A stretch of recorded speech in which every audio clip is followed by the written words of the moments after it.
नमस्कार दोस्तों, आज हम बात करने जा रहे हैं देश के उस फैसले की जिसने पूरे न्यायतंत्र की नींव हिला दी है।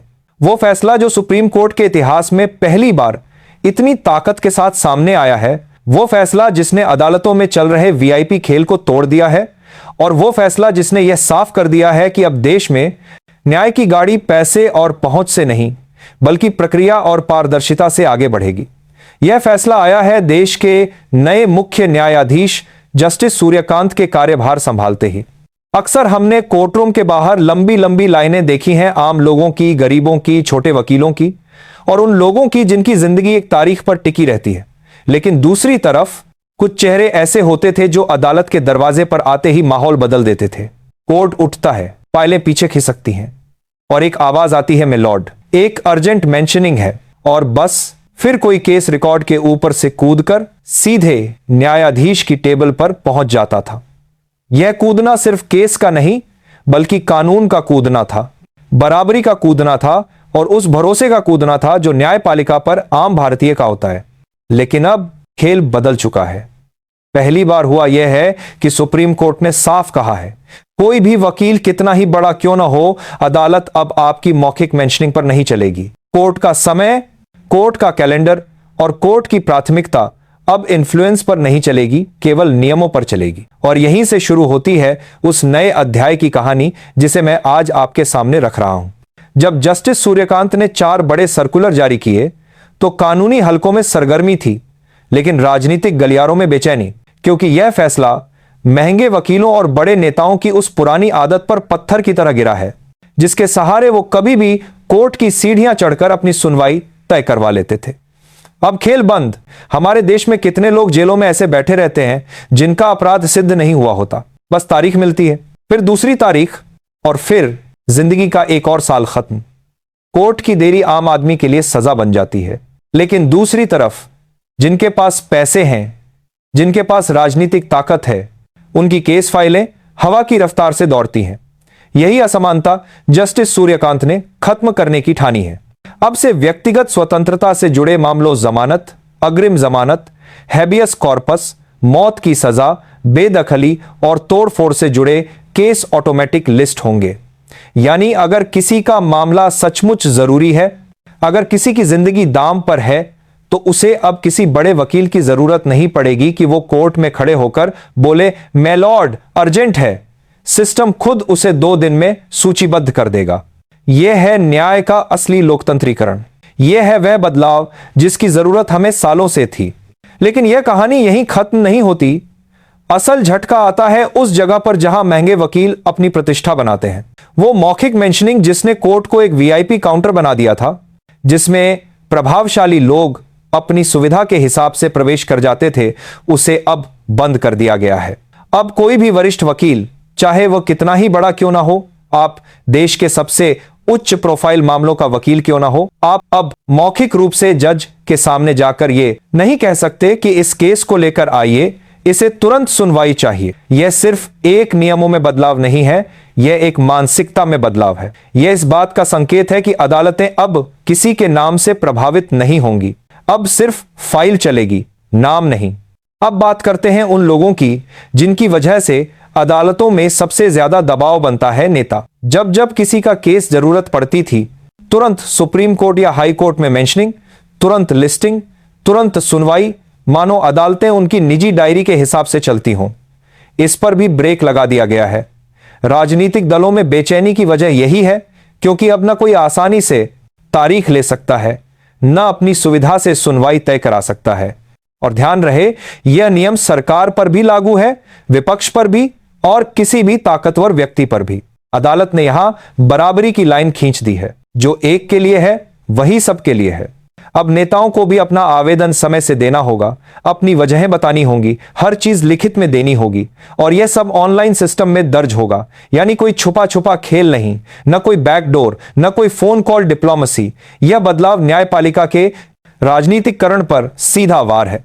सबसे दिलचस्प सुधार आता है स्थगन यानी एडजर्नमेंट पर। कोर्टों में सबसे अधिक दुरुपयोग इन्हीं का होता था। एक पक्ष तैयार नहीं, दूसरा व्यस्त। वकील किसी दूसरे महत्वपूर्ण केस में या फिर कोई असुविधा और बस सुनवाई आगे खिसक गई, आम आदमी फिर से तारीख पर तारीख झेलता रहा। अब यह भी आसान नहीं रहेगा। अब स्थगन लेने के लिए विपक्षी पक्ष की सहमति अनिवार्य कर दी गई है। आवेदन भी निर्धारित समय में देना होगा और कारण भी सख्ती से जांचे जाएंगे। ऐसे में अब कोर्टरूम में वही हंगामा खत्म होगा जहां बड़े वकील सिर्फ अपनी सुविधा के लिए हजारों लोगों की सुनवाई रोक देते थे।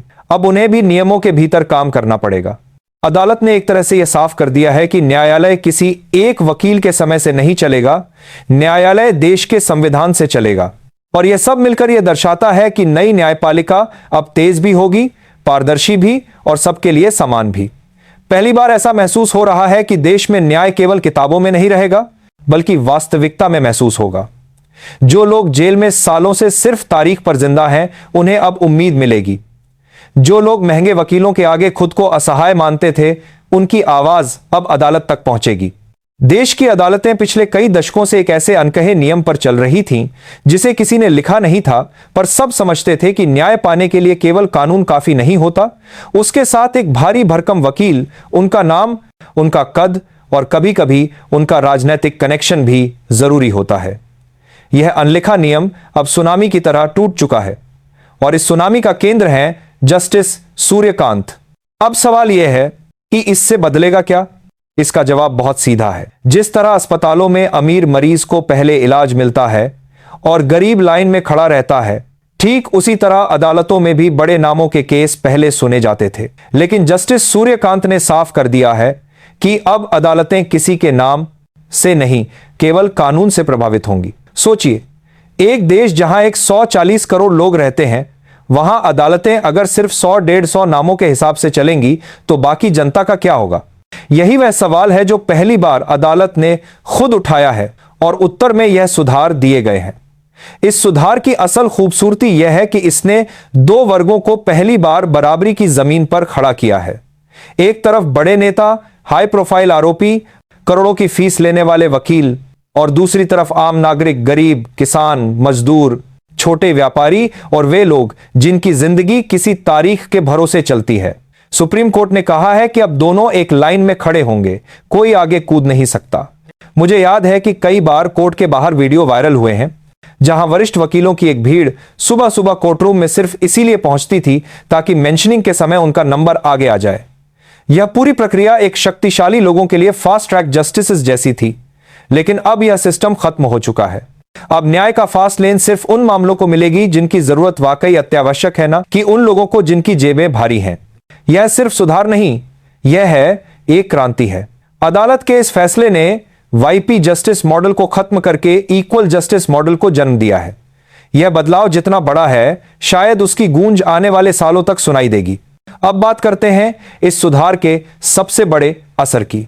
आज पहली बार सुप्रीम कोर्ट ने एक ऐसी सिस्टम तैयार की है जो न सिर्फ आम लोगों को राहत देगा, बल्कि अदालतों की कार्यक्षमता को भी कई गुना बढ़ा देगा। इतना बड़ा बदलाव सिर्फ नियम बदलने से नहीं आता, इसके लिए सोच बदलनी पड़ती है, और यही सोच इस सुधार की आत्मा है। अब हर केस डिजिटल ट्रैकिंग में होगा, हर आवेदन का रिकॉर्ड ऑनलाइन रहेगा। यह पारदर्शिता उन लोगों के लिए चिंता की बात है जो हर चीज बंद दरवाजों के पीछे करना चाहते थे, लेकिन आम जनता के लिए यह एक वरदान है। जो लोग अब तक कोर्ट प्रक्रियाओं को एक भूल भुलैया मानते थे, उन्हें अब रास्ता मिलेगा स्पष्ट, निष्पक्ष और समयबद्ध। एक प्रभावशाली व्यक्ति अब यह उम्मीद नहीं कर सकता कि वह किसी वरिष्ठ वकील को लेकर जज के सामने पहुंचेगा और उसे तुरंत तारीख मिल जाएगी। अब हर आवेदन का समय तय होगा, हर कारण का दस्तावेजी प्रमाण होगा और हर निर्णय का रिकॉर्ड होगा। यह न्याय प्रणाली को मजबूती देता है और लोगों का भरोसा वापस लाता है। सोचिए, कितनी बार ऐसा हुआ होगा कि कोई गरीब अपने गांव की अदालत में लड़ रहा है, लेकिन उसका मामला हाईकोर्ट या सुप्रीम कोर्ट तक सुनवाई तक पहुंच ही नहीं पाता। यह सुधार उस दूरी को कम करता है।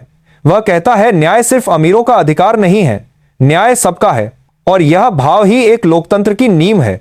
जस्टिस सूर्यकांत का यह कदम उनके पदभार संभालने मात्र का संकेत नहीं है, यह एक संदेश है कि आने वाला समय भारत की न्यायपालिका के लिए निर्णायक होगा।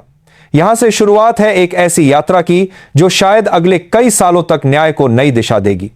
अदालतों में देरी कम होगी, केसों की भीड़ कम होगी, और किसी भी केस की प्राथमिकता किसी की जेब से नहीं बल्कि कानून की जरूरतों से तय होगी।